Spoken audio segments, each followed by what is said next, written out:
Avant que j'aille 10 000 questions sur le sujet, il s'agit d'une brûlure que je me suis faite en voulant me friser les cheveux.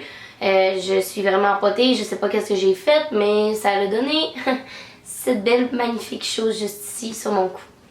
Great. Salut tout le monde, j'espère que vous allez bien. Aujourd'hui, je vous présente 3 histoires. Dans ces 3 histoires-là, il va y avoir une de fausse et les 2 autres vont être vraies.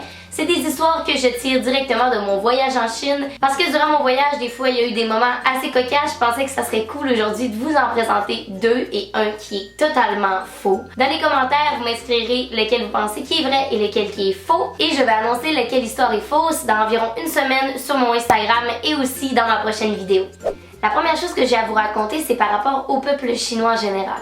Si vous avez suivi mes China Vlogs, vous savez que j'ai parlé que les Chinois étaient un peuple assez curieux et que pour eux, c'était assez spécial de voir des gens de couleur de peau blanche, de race blanche en Chine. Surtout à Beijing en fait, là, parce qu'à Beijing c'est encore plus traditionnel qu'à Hong Kong où les gens étaient habitués à avoir une diversité culturelle et raciale assez grande. Mais à Beijing, c'était assez spécial pour nous d'être des blancs, on était vraiment une minorité frappante là. On s'attendait à être une minorité, mais le peuple chinois s'attendait sûrement pas à nous voir en fait parce qu'on s'est fait prendre en photo des centaines et des centaines de fois, bon ok j'exagère peut-être là, mais facilement des vingtaines de fois et je suis totalement honnête, mais il s'est passé aussi des choses assez spéciales par rapport à ça. Donc, outre se faire prendre en photo, on s'est fait courtiser des dizaines de fois, on s'est fait reluquer de la tête en bas parce qu'on était différents, mais c'était jamais d'une manière irrespectueuse, là. Loin de là, c'était toujours par une grande curiosité. Le peuple chinois est un peuple vraiment curieux, mais il y a des choses justement qui est un petit peu over the top et c'est ça qu'on va parler aujourd'hui. La première étant que, donc on se promenait dans un certain parc à Beijing, on était tous en groupe, puis mes amis et moi, on était en arrière du groupe, on était la fin du groupe dans le fond, et finalement il y a un Chinois qui nous a suivis tout le long de notre marche, là, mais à une certaine distance, environ à 1 mètre, mais en nous filmant tout le long de la marche, c'était assez intense. Puis on pensait que ça allait arrêter là. Mais non, ça n'a pas arrêté là. À un moment où notre groupe a arrêté, on a juste arrêté de marcher, il s'est arrêté également et il est venu nous parler.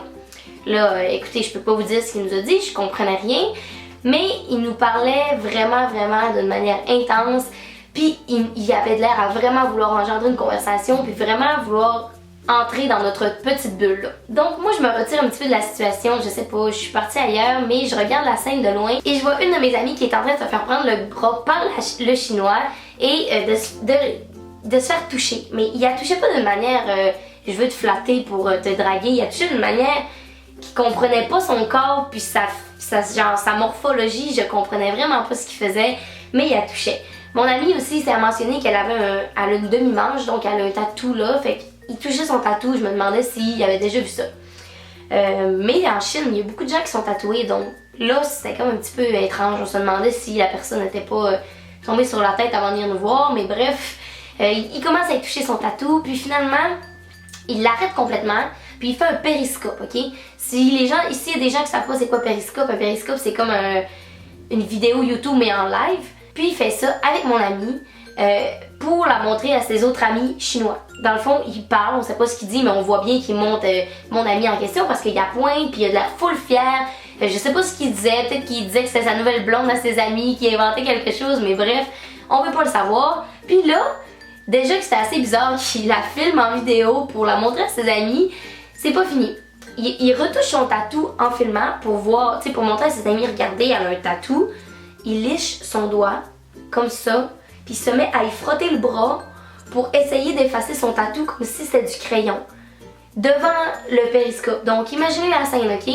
T'as mon ami qui se fait filmer, qui se fait comme tenir par un bras pour rester dans la vidéo, puis en plus elle se fait licher le bras comme ça pour essayer d'effacer son tatou. Là, nous on est sidérés, mais tu sais, on était comme habitués un petit peu, mais pas à autant d'audace venant de quelqu'un comme ça. Fait que là, on fait juste s'en aller un petit peu, puis finalement, ben, il nous a juste suivis tout le long. Je pense qu'il a compris que on appréciait pas tant que ça qu'il soit si proche de nous, fait qu'il nous a juste suivis à genre 1 mètre comme d'habitude en filmant encore, mais ouais, ça c'est la première histoire assez spéciale qui s'est passée durant mon voyage. La deuxième histoire que j'ai à vous raconter, ok, c'est tellement mon genre de choses qui va m'arriver dans une vie, Puis les gens qui me connaissent vont dire oh my god, ça peut juste arriver à elle. Je suis vraiment une personne organisée dans la vie, ok, mais des fois j'ai comme des moments où je me laisse emporter puis je pense plus à qu'est-ce que je fais, ok. Je sais pas pourquoi j'ai réagi comme ça, mais j'ai comme des bulles au cerveau, ok. Il y a un moment où on est au restaurant. Dans les restaurants en Chine, ok, là, il n'y a jamais de dessert. Moi, je suis une bébête à sucre, il me faut ma petite dose de sucre après mon repas. Puis là, ça me manquait vraiment. Fait que je demande à mon guide, est-ce qu'on peut aller dans une épicerie ou dans un dépanneur, n'importe quoi, pour aller s'acheter des bonbons, parce qu'ils vendent quand même des barres de chocolat. Mais les barres de chocolat qu'ils vendent, c'est souvent pour les touristes, justement, parce qu'eux, ils mangent vraiment pas de dessert. Donc mon guide me regarde en voulant dire ok, pourquoi tu veux aller t'acheter du dessert, parce que lui, pour lui, c'est pas normal, fait qu'il comprend pas. Mais il finit par accepter, donc après être allé souper, l'autobus s'arrête devant un petit supermarché style dépanneur, où il y a un petit peu de tout, puis tout le monde s'achète des bonbons.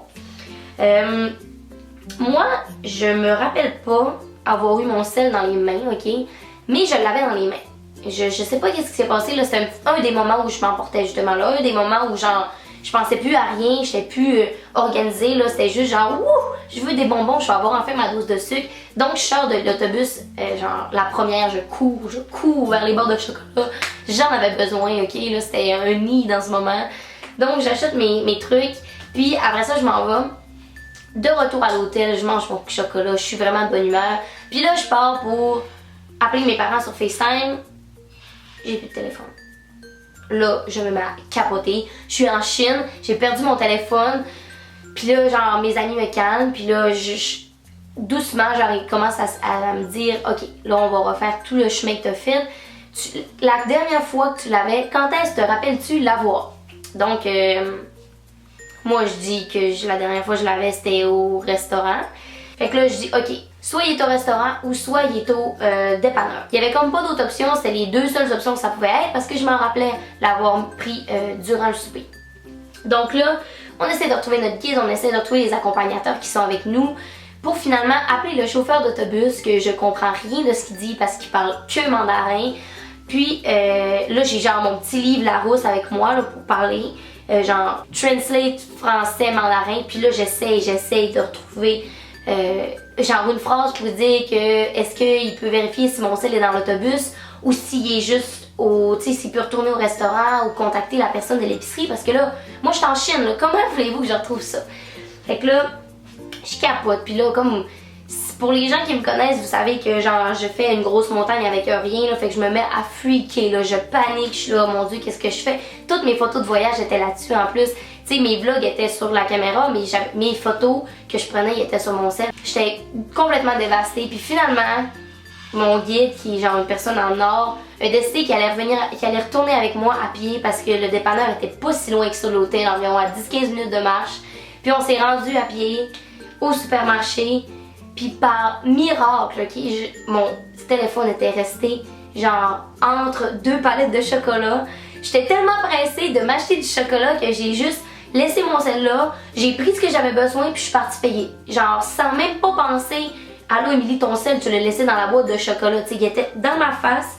Non, moi je regardais que le chocolat. Troisième anecdote du voyage, pour ceux-là qui ont suivi mes China vlogs, vous savez que j'ai mangé souvent dans des tables tournantes. Et par souvent, je veux dire tout le temps dans des tables tournantes. Pour ceux qui savent pas de quelle référence je parle, en fait, c'est des grosses tables tournantes avec plein de plats. Puis tout le monde se partage les plats puis se sert comme dans un buffet. Les plats qui me servaient sur ces tables-là étaient généralement toutes correctes. Qu'est-ce que je veux dire par correct, c'est que je m'attendais pas à manger du chien en voyage. Surtout qu'on faisait affaire avec une agence, donc ils prennent le soin de bien choisir nos restaurants pour un peuple canadien qui ne mange pas de chien ou de chat. Hein? Donc durant le voyage, on n'avait pas vraiment peur de manger. Puis moi, je suis quelqu'un qui goûte assez à tout dans la vie, donc je mangeais tous les plats qu'il y avait là. Vous savez que j'essaye de moins manger de viande, mais comme je vous l'ai dit dans les China vlogs, j'ai été obligée d'en manger parce qu'ils se nourrissent que de ça. Mais bref, un soir, un souper, il arrive comme des petits morceaux style des ailes de poulet, mais panés. Ça ressemblait à des croquettes, genre. Fait que là, moi, qui mange pas tant de viande et qui mange encore un petit peu de poulet, je me dis bon, ben parfait, ça va être mon repas accompagné de riz puis de petits légumes qu'il y avait sur la table. Fait que je prends les petites croquettes, j'en mange quelques-unes, puis c'était bon pour vrai, ça goûtait les croquettes de poulet, mais avec comme... Comment je pourrais expliquer ça? Tu sais, du poulet, normalement, une croquette, on sait la structure du poulet, genre on sait comment c'est supposé être ferme ou pas. Là c'est un petit peu plus ferme, mais tu sais je me dis bon, il doit y avoir une double couche de panure sur les croquettes ou bref, je sais pas, mais je me pose pas de questions, ça goûte le poulet. Le lendemain, on est à la muraille de Chine, puis le dîner à la muraille, c'était un buffet. Mais un vrai de vrai buffet là, que tu te promènes avec ton assiette. Puis il y avait comme tous les plats étaient étiquetés.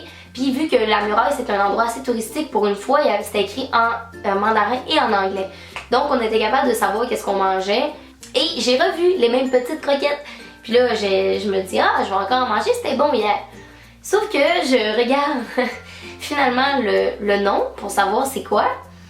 C'était pas des croquettes de poulet. Ben en fait, oui, c'était des croquettes de poulet, mais c'était des croquettes de pâte de poule. Donc en gros, pourquoi c'était plus crunchy et un petit peu plus ferme en bouche? C'est parce que c'était les pattes du poulet. C'était pas des croquettes de poulet, des lanières. C'était vraiment juste la pâte qui avait enrobé de panure et moi j'ai mangé ça en Chine. Dans ces 3 histoires-là, il y en a seulement 2 qui sont vraies et une qui est fausse. Vous me direz dans les commentaires laquelle est inventée de toutes pièces. Sinon, j'espère que vous avez apprécié la vidéo. Si oui, n'hésitez pas à laisser un thumbs up et à vous abonner à ma chaîne. On se revoit très bientôt. Bye bye tout le monde!